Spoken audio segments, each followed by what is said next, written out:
Hey, so we're on day 5, and just wanted to say also thank you so much for being in this group for the last few days. I have sent you messages today because I just want to make sure that I've answered all the questions that you may have, and if there's still things that you would think, oh, I wish you'd shared, please let me know, because I'm happy to add that into the group. It's not a problem at all. So today I thought we'd end on the psychology of food, and then I'm going to take a more holistic approach this afternoon, and we'll have a look more at sleep. And I'm also going to leave you it's a product comparison document, which goes into, it just takes a look at some of our most common foods and breaks it down into fiber, starches, carbs, etc., etc. I think you'll just find it might be quite a useful resource for you. So I thought today we'd talk about the psychology of food, because essentially, I think depending on what our relationship is with food tends to then roll out into how effective we are with our nutrition, and whether we struggle with weight gain or weight loss. I think now, since sort of TV meals have become such a common thing in households, since it's so easy now to go to the supermarket and just buy a packet of food that you bung in the microwave, stick it in for 5 minutes, and then bring it out and eat it. We've really lost the whole essence of food prep. I mean, for me, I love cooking when I've got time, and I cannot stand it when I'm busy, but we do always cook our meals from scratch. I'm a great believer that it's not difficult, it just takes a little bit of planning and prep. I'm the biggest fan of my slow cooker, because there are days when I know I'm going to be out late, like tomorrow we're going to be out a lot, so the slow cooker will be on. And even if I have to put it on a timer to, if I'm sort of out of the house really early, I put it on a timer to start sort of midday-ish, so that we've got the evening meal ready and prepared when we come back. And I think it's a matter of finding things that work for you. If you don't know how to prepare food, then there are so many resources out there on YouTube, on Google. Watch some food prep videos. There are so many cooking shows out there. Be brave. Take a bit of time to try out maybe a new recipe a week, so that you can gradually build up an arsenal of food and recipes that are healthy and nutritious, and that you feel confident enough to create. I think, like all of us, even if you cook a lot regularly, and I've got a website with a load of recipes. It's a bit like one of my favorite jumpers. I wear the same ones all the time, and I probably rotate between around about 7 of my own favorite recipes. But we like them, and they serve a purpose. They're healthy, and I don't think it really matters. They change with the seasons, but on the whole, we pretty much stick to what we're used to. And I think if that works for you, then that's a good thing to do. So, first of all, have a think about what is your psychology around food. Does food make you happy, or do you get stressed out when you think about cooking? When you're thinking about what you're going to eat, or what you're going to prepare, does that make you feel stressed? Because if it does automatically, then you're bringing in negative emotions around food. And, I think it's really important to be aware of what we're telling ourselves around food. Is it something that you just find a complete inconvenience? So we'll go to the store, you'll buy a ready meal, you'll bung it in the microwave, and then you'll eat it. Because I really want you to think, especially towards the end of this week now, we've shared a lot of information in this group. When you're buying packaged food like that, it's going to be full of so many ingredients that are not good for your health. We want to support our hormones. I've read the information that I've shared about hormone health, and it is so tied into what we fuel our bodies with. So if you are in the habit of going to buy packaged food from the shops, just I really encourage you to start to make your own meals. I know it might be a little bit more time consuming to begin with, but it really is how you look at this. Are you looking just to save time because you don't know how to cook, so you're afraid of it? Well, what I would suggest is have a look at some recipes, have a look at some videos or food shows on the internet. It's not as difficult as you think it is, and sometimes just a matter of taking the effort to spend a bit of time looking into it. Ultimately, your health will benefit so much if you are fueling your body in the correct way. So also I want to ask you, how do you talk about your body to yourself? When we look in the mirror, I made the terrible mistake again earlier of looking in the magnifying mirror because I was trying to do my eyebrows. And then I didn't just look at my eyebrows, I looked at the other blemishes on my face and the wrinkles that I hadn't seen that have appeared and things like that. And it's just like, stop! What am I doing? It's nuts, And I know we're all guilty of it, but if if your best friend was stood in front of you naked and you were saying, look at your fat belly, look, you've got cellulite on your bum or your thighs, and look, you've got wobbly arms, our friend wouldn't be our friend for long, and we would really make our friend feel hurt and disappointed with us. And there's the same thing that we're doing with our own bodies. When we're talking to ourselves negatively, we hear it. And we're in such a society of brushed up images. I bet there are no magazines out there that have images in them which are completely natural images. I bet they're all airbrushed or tweaked some way, shape or form. And so we've become these people who expect the impossible of our own bodies, and you just can't achieve that kind of perfection because we're natural, we're human beings, we all have flaws, and it's about embracing our flaws, accepting our flaws, and turning them around to see we're amazing human beings. If we're lucky enough to have 2 arms and 2 legs, we're doing pretty well. And I think we really need to stop beating ourselves up about how we look. Yes, you might want to be getting yourselves healthier. You might want to be losing excess weight because you're nudging the obesity scales, or you're at risk of developing diabetes too, or various other health related illnesses that come from overweight. But see it as celebrate yourself, reward yourself by being kind to yourself about the fact that you're on this journey. If you've lost half a pound, if you've lost 2 pounds, celebrate that. But don't beat yourself up because you feel that you haven't got to where you want to be yet. That's, that just, it sets us up for negativity, and it's not the most proactive and positive way of dealing with it. So, I know we all do it, but please, please, please try not to, because it doesn't achieve anything and it just makes you feel pretty darned awful about it.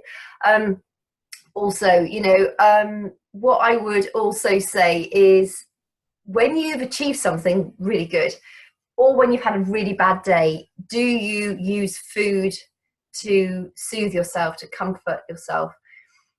Again, I think it's really important to enjoy food. I think it's really important to enjoy preparing food. It's really important to take time and sit and eat our food. Ideally, as a family, if you've got family members with you, turn off the television, sit around the table, chat, enjoy it. Be mindful of what you're eating. Don't just gorge it and watch something else, or how many of us, I've done this so many times when I was working, I bet how many of you, me included, have worked at your desk nearly every single lunchtime? Or how many of you eat while you're doing other things in the kitchen? It doesn't take long to enjoy a meal, but it makes such a big difference when you actually savor the flavors, when you take time to chew it properly, when you actually eat consciously and mindfully. You bring the pleasure back into food.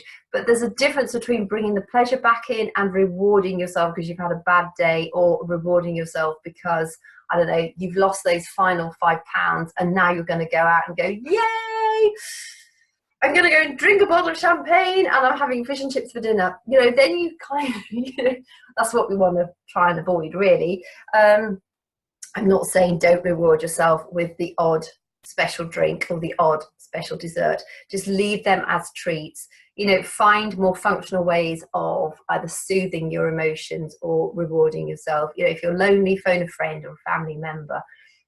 If you're stressed, work out or go for a walk in nature. Don't hit the bottle. Don't hit the cookie jar. You know, find functional alternatives that work for you, because they're all going to be different for each of us. If I'm stressed, I will work out or I'll go for a walk outside. Being outside in nature is just the best for me. If I have a wine craving, I drink my shake, because it always curbs my sugar cravings. Even if I've already had one that day, I'll have a small one because I know it's going to work. I have got my sparkling water and rose water because this is my healthy drink instead of a glass of Prosecco. And I enjoy it. But as soon as I get to sort of 5:30, 6 o'clock in the evening, this is what I pour, because I know if it's in my glass, I can sip it and I'm not then going to be tempted with Prosecco or something else. And I think it's really important to remember, don't focus on what you're not allowed to have. Focus on the thing that you're going to have as an alternative, but don't see it as a compromise. See it as something that you can look forward to. So, you know, envision healthy food as something that's going to fill your body. It's going to fuel your body with good nutrition, which means your cortisol levels are going to go down. You're probably going to sleep better. You're not going to have those sugar cravings. You're eventually going to start to shed that extra weight if you've got weight to lose. Your skin will improve, your hair will improve, your energy levels will improve, your whole self-esteem will eventually begin to improve. So see it as the things that you're going to gain rather than the things that you're going to lose. So, you know, don't focus on the fact that you can't have your regular cookies in the afternoon. See, find something healthy, a healthy alternative, whether it's fruits or vegetable or a healthy shake, whatever it might be, and focus on the benefit that that's going to bring you rather than the so-called deprivation of not having your cookie fix in the afternoon. And I promise you it works. That's how I managed to get off Prosecco in the afternoon. For years and years and years, I drank 2 glasses of Prosecco every evening. I love it. It's just a habit I've had and I don't need it. So now I've sort of shifted to just drinking socially. So I was with my family not long ago. I was drinking socially, not a problem. We had a bit too much to drink one night. We'd all gone out for dinner. It was great fun. Woke up feeling a bit shabby. And that kind of was the catalyst again to get back to my rose water and sparkling water, because I don't want to feel like that. I don't need to feel like that.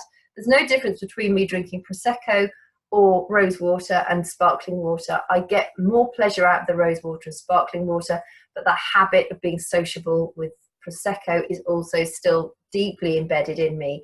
But I think also I want to be able to go out and socialize occasionally. So, you know, the way I've decided for me is that I will only drink wine or Prosecco when I'm out socially with people, and the rest of the time it's rose water with sparkling water. So, you know, you've got to find the approach that works for you best, but do find the approach. Don't just think, oh well, I'll work it out another day, because then you just schlep from one day to the next and your bad habits continue, and the more you do the bad habits, the more ingrained they become, and the more you just find yourself in this hopeless situation of never sort of taking control and making those changes that really, actually, when you break them down, are really simple to make.